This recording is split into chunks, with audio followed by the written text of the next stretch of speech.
Hi, I'm Ed Zachary with Medina County Veterans Service Office. And if you're a veteran and you're in a crisis, or worse yet, contemplating suicide, I want you to pick up the phone and call the Veterans Crisis Line at 1-800-273-8255.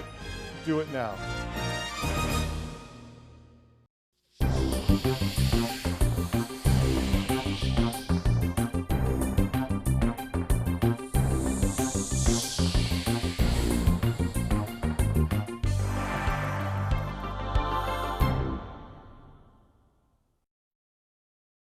Keep up to date with your community by visiting the City of Brunswick official website at www.brunswick.oh.us.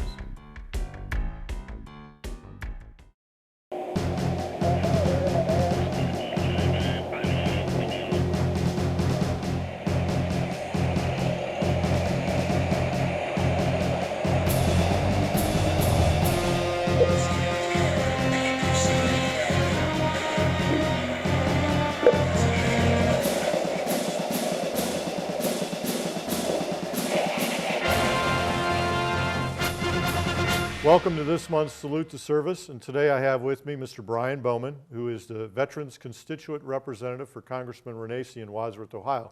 But better, I like your other title of National Guard soldier and veteran of the U.S. Army. And welcome to the show, Bryan. How you doing? Thank you. Appreciate it, Ed. So tell me a little bit about where you come from and what you did, before you joined the National Guard. Where's your home? What do we call home? Well, I'm from Canton, Ohio. Really, I went to Glen Oak High School, Marlington High School, and then just after high school, I joined the Ohio Army National Guard. So you've been in the Guard for quite a few years now, right? Yep. What year did you go in? June of 1995. And you enlisted? Yes. So what's your occupational specialty in the Guard? Right now, I am food service, 92 Golf. Where you're not in Medina, you're not in Canton, where's your unit at? We draw out of Stowe. So out of Stowe, Ohio? Yep. Why did you join the Guard? Really for education benefits. The Guard's paid for 4 degrees for me, so I've really benefited from that. I got a certificate in culinary arts and associates, hospitality management, bachelor's in business management, and MBA in leadership development. So when you joined the Guard and you went off the basic training, where'd you go to basic at? Fort Jackson, Fort South Jackson. Carolina. How was that? It wasn't bad. How old were you? Physically dependent, 18. 18. It was the roughest thing I'd ever done. Really? Up to that point in time. When you came out of there, did you feel a new sense of I can do just about anything? Yeah. Yep. They push you quite a bit. Yeah. More push-ups, sit-ups, sitting on a wall without a chair than I think I've ever done and ever want to The do. dying cockroach and all that other stuff they make you do. So you came out of there and you went into food service. So you went to IT and stuff like that. Why did you join the Guard? I mean, I know you said for the college benefits and everything else, but you just don't run out and join the Army or the National Guard for money. I mean, what's... Well, I was looking at joining because really both my grandparents, my grandfathers had served. World War II veterans? World War II in Korea. And really it was a matter of which branch I was going to join. I looked at Navy for the Nuke Tech program, and actually that's where I was set to join, and I ended up joining the National Guard because I could stay at home. Local. And and they paid for college. So, from the time you were in the Guard up until now, what's your rank? Staff Sergeant. So you're Staff Sergeant. What have you done before you started working for the Congressman? What was your occupation in the civilian world? Well, before I was actually full-time with the National Guard. Okay. As a dual status federal technician. Oh, all right. So I did supply for a number of years, and then I also did human resources. So you kind of got indoctrinated a little bit more into the Guard than your one weekend a month. Yes. Any your ATs and stuff like that? Anything exciting? Where they send you for that for your training? The best one was probably the first one, '96. Went to Atlanta for the Olympics. And you were down there doing a mission for the Olympics then? Yes, doing security for the Olympics. We really started out at covering a bridge, and then we ended up switching over to some gymnasts, and then we switched to a building. Guarding gymnasts, huh? Yes. Doesn't sound too bad. It was nice. It was very nice. So I know you got this program that you've been working on. I know through your job with the Congressman, you're very involved in veterans and veterans benefits and helping vets out. And I know our office has worked with you a little bit. but you got this program to bring awareness to a growing problem with the military and with our veterans, and that's suicide. So tell me a little bit about what you're doing there. Well, the last thing major that we did was I put a cemetery in my yard with a tombstone for every veteran that commits suicide each day. So there are 22 tombstones in my yard, all stating it's really all wars. It impacts all the families, and it's just a cross-generational thing. It's not your Vietnam vets. It's not your Iraqi vets. It's all of them. Covers all of them. The majority of them are the veterans that are 50 and older. However, the next largest population is the veterans 18 to 24, the ones just coming back. Just coming home. Yep. And I know you don't have the answer, but what do you think? What do you think the reason for that is? That you know, it's obviously the Vietnam guys that are retiring, and then it's the younger generation coming home. I think it's more the acceptance of it being a solution. If you're able to pull that trigger, you're experienced in pulling the trigger. I think that has a lot to do with it, the experiences, but it's not all combat veterans. Right. A lot of times it's veterans that never saw combat. Right. And it's National Guard soldiers that have never deployed. Recently we saw several National Guard soldiers in this area, and they hadn't deployed. Right. And one was set to deploy, and he took his own life beforehand. In suicide, I'm by no means an expert on it, but it's not an answer by no means to someone's problems, and those left behind, it's horrible for. So what do you hope to accomplish here? I mean, you got the cemetery out there, and I know 22 veterans or active duty service members commit suicide every day. Is that correct? Or yes. And so what do you hope to accomplish by doing this? Really just awareness and getting people to come forward. When the cemetery was in my yard, just through people stopping by my house, from Facebook, from different websites, people were able to reach out and who had issues and who actually had concerns, or family members. They actually found it therapeutic to actually just sit there and think about it and remember their loved ones. Now, not only for the people that have lost someone, but what about those people out there, and I think this is probably a public service message almost, is the people that work with our veterans, you know, and it's not just the VA people, there's, you know, county and state mental health people, there are people out there in the clergy that see veterans, and there's awareness signs, I think, probably for someone that may be thinking about committing suicide. And I guess with the high rates, that those people should be aware of that also. Yep. And also be aware that a third of them that actually commit suicide showed no signs beforehand. Nothing. So there's nothing. There was no signs beforehand before they had that break, that lapse where they ended up committing suicide. So that's a huge issue there as well. Right. So do you think you're getting the word out? Have you had people contact you and say, hey, because of your, you know, awareness program or because of what you're doing? We've, and this was prior to Cemetery in the Yard, reached out to 2 veterans who, they were active duty members in Afghanistan that I ended up finding through AKO, who kind of just Facebook, you see the things on Facebook. Right. Ended up reaching out that way, and then we ended up finding them, and I'm sorry, one was in Afghanistan, one was in Germany, so that they were able to get assistance. To be able to get help. And there is, are we talking about the VA crisis line? Is that? There's also the VA crisis line. They've seen a huge jump in the number of calls they've received. I know when they call, there are 2 people that are working that phone call. And they're both, I mean, it's just not like some guy that says, hey, I'll volunteer to work the crisis line. They are medical providers trained in dealing with crises and suicides and things like that. So you're also doing something with dog tags. Tell me a little bit about that. And that's an upcoming project where we ordered 9,000 dog tags, where we're going to hang one for each veteran suicide. Where are you going to do this at? It'll be in Canton. The location's kind of determined right now. So you're going to kind of create a memorial, it's a temporary memorial, I assume? Yes. To raise awareness on the suicide issue. Yep. Which is, and it is a huge issue. I mean, there's no reason for someone young or old to take their life. Definitely not because of their service. I mean, these are some of the most dedicated, stand-up men and women that we've ever seen, people that serve their country, and they shouldn't end it like that. So tell me a little bit about what you do in the Congressman's office. And you got kind of a unique position there, being the veterans rep. Yeah. I know you get a lot of calls and you do a lot of things, but go ahead and tell me a little bit about that. I do the Veterans Outreach and Constituent Services. So a lot of times if the Congressman can't be there for veterans events, I'll speak on his behalf. Right. To pretty much spread the message as far as what he wants to put out there as far as thanking the veterans and everything for their service, and just really putting that forward.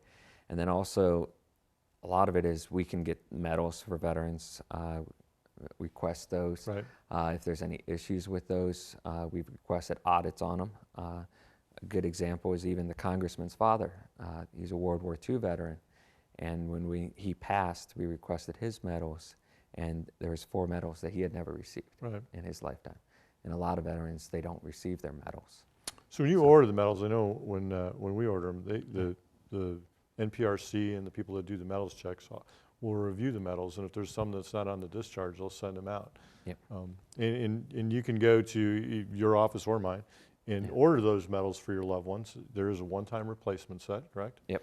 And you know, even if your loved one has passed away, if you're the next of kin, you can order those medals and put them in a shadow box, sometimes for grandchildren. It's a nice commemoration to have of someone's service. I know you probably field a lot of phone calls down there, and I know our office has called you for some assistance. You interact with other government agencies too down there through his office. So if you're a veteran and you have a problem with whatever, and someone like me can't solve it, people can go to someone like you. Am I correct? Yeah, vast majority of my casework is VA casework. Inquiries on VA compensation or pension. And then we work directly with public contact team or the coaches at the VA to kind of find out what the issue is, or if even just status inquiries. A lot of times it's just the and I know where they are. You do a great job down there for the Congressman and for our veterans too.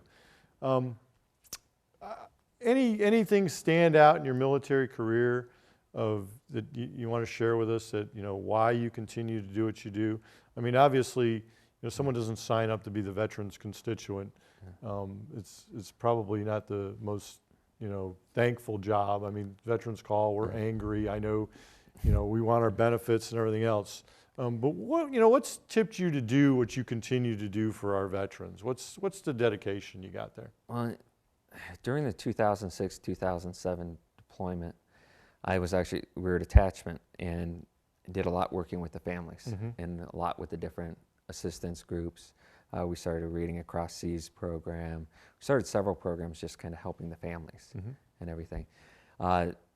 Really enjoyed doing that, kind of kept on with that as far as doing job fairs and everything when they returned home from the National Guard.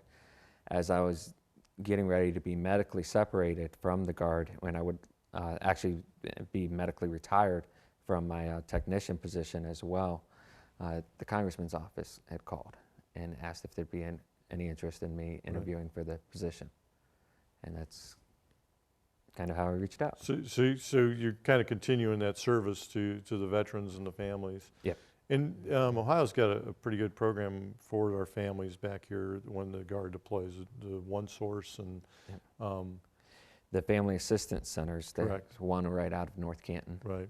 And then even for National Guard soldiers back home, I mean, there's the USO storeroom. They have stuff there as far as food, supplies. The Red Cross, Stark County, and the regional director, Melissa Seibert, it started as one of 10 pilot programs, and it's the only one left that the Red Cross is doing. Still doing it. And they're expanding it across northern Ohio. And she really does a lot for assistance and counseling programs. And it's interesting because the Guard is in a unique position when they deploy, unlike the active duty force. When active duty force deploys, those families are usually still right there on that base, and they got all this support structure around them for daycare and help with the house. If your quarters plumbing breaks, the guy comes out and fixes it. Where the Guard, when they deploy, that family is still living in their neighborhood with their neighbors, and there is no military support structure that's surrounding them. And I know Ohio and a couple other states that did a great job in creating that structure throughout the state so that they can reach out for assistance while their loved one's deployed. Because, as you well know, dealing with the rear detachment, crazy things happen when your loved one's gone off to war or deployed somewhere. And you get all sorts of phone calls, I'm sure, for different things. Yeah, anything that happens in your life in 18 months, it still happens. Right. And that was our 18-month deployment. So everything that generally happens in someone's life in 18 months, it'll happen during a deployment. So I know you belong to a couple different groups that support our military. And I know there's no deployments, there's no war stories to tell. But in my book, a peacetime veteran and a wartime veteran has done much more than some people have done for their country, just by raising your right hand and saying. So what are some of the groups that you and organizations that you belong to that support our troops out there? I work closely with the American Red Cross, of course, really out of Stark County. The USO of Northern Ohio with their facility in Massillon. Right. The Blue Star Mothers, I'm actually an auxiliary member of the Blue Star Mothers, Chapter 2 out of North Canton. And then I do with the Therapeutic horseback riding with Solid Rock. Where's that at? It is just before you get to Hartville, right off Market Street. I know the homeless shelter in Akron was going to open up a Therapeutic horse. They had somebody that was coming up there. And there's a couple of them here in Medina, not veteran specific, but that seems to be becoming more and more prevalent for our veterans to go and find some kind of therapy through something like that. I know there's also music therapy that the VA is using and stuff. Some of that out-of-the-box stuff is really working well for people with traumatic brain injuries and PTSD. And everyone is affected differently by their situations, and so everyone heals differently. Right. So as far as Wags for Warriors with the dog programs, Battle Buddy, who has therapeutic dogs as well. Then you get into Pegasus Farms, also does the therapeutic riding. And then Pegasus has more of a structured program with veterans together. They're doing the riding program out there. Now, how do you find our veterans to get them into that? Or, I mean, do you find them or you just volunteer there and the veterans are there? I mean, are they in the VA program or? Sometimes, a lot of times they're not. We can only do so much, like as far as the position goes with recommending them to stuff. We can make them aware of it. Right. Outside of it is really just, you can generally spot a veteran because he has a hat on. Yeah. There's some way. Yeah, we all look alike somehow. Yeah. Sometimes you can just kind of tell that they've been in and everything, and just talking to them. A lot of them, they won't open up deeply, but they open up about some of their experiences if you talk to them. And it's good for them to get into those programs. I mean, it's good for all of us to let go and kind of, try to heal a little bit. The Red Cross, now, I know they used to do notifications worldwide for deaths. Do they still do that? Yes. They do. They still do. And they are the leading, that is what they do for the military pretty much. Yep. And this area is different because we do have the Service to Armed Forces in Northern Ohio operates differently than the rest of the country. Really? And that's just because they have extra programs on reconnection workshops.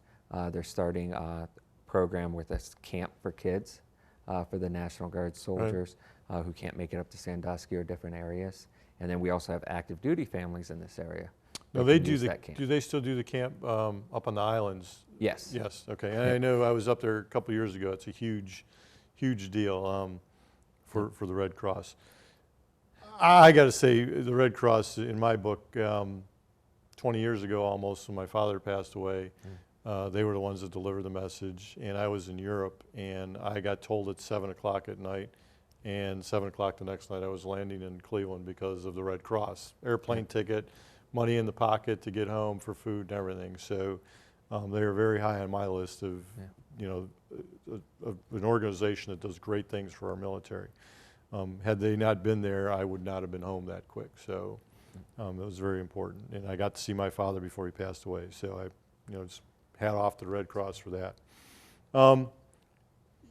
Back to the military. I always ask anyone, last question, would you do anything different other than join the military?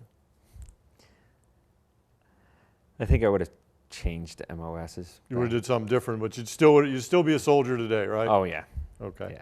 Yeah. Any last words to to anybody about your military career or any advice you got? Just it's a great experience. I mean, the National Guard, it pays 100% of your tuition. Mm-hmm. I mean, there's student loan repayment up to $50,000. I mean, my bonus bought my truck. Right. So, I mean, really everything, I guess where I am today is based on the National Guard. Your time in the service. Yep. Yep. Well, I appreciate you coming here and spending some time with us on Salute to Service. I appreciate you continuing your mission with the Congressman down there and helping take care of our veterans, and thanks for coming. Thank you. We'll see you next month on Salute to Service. Thank you.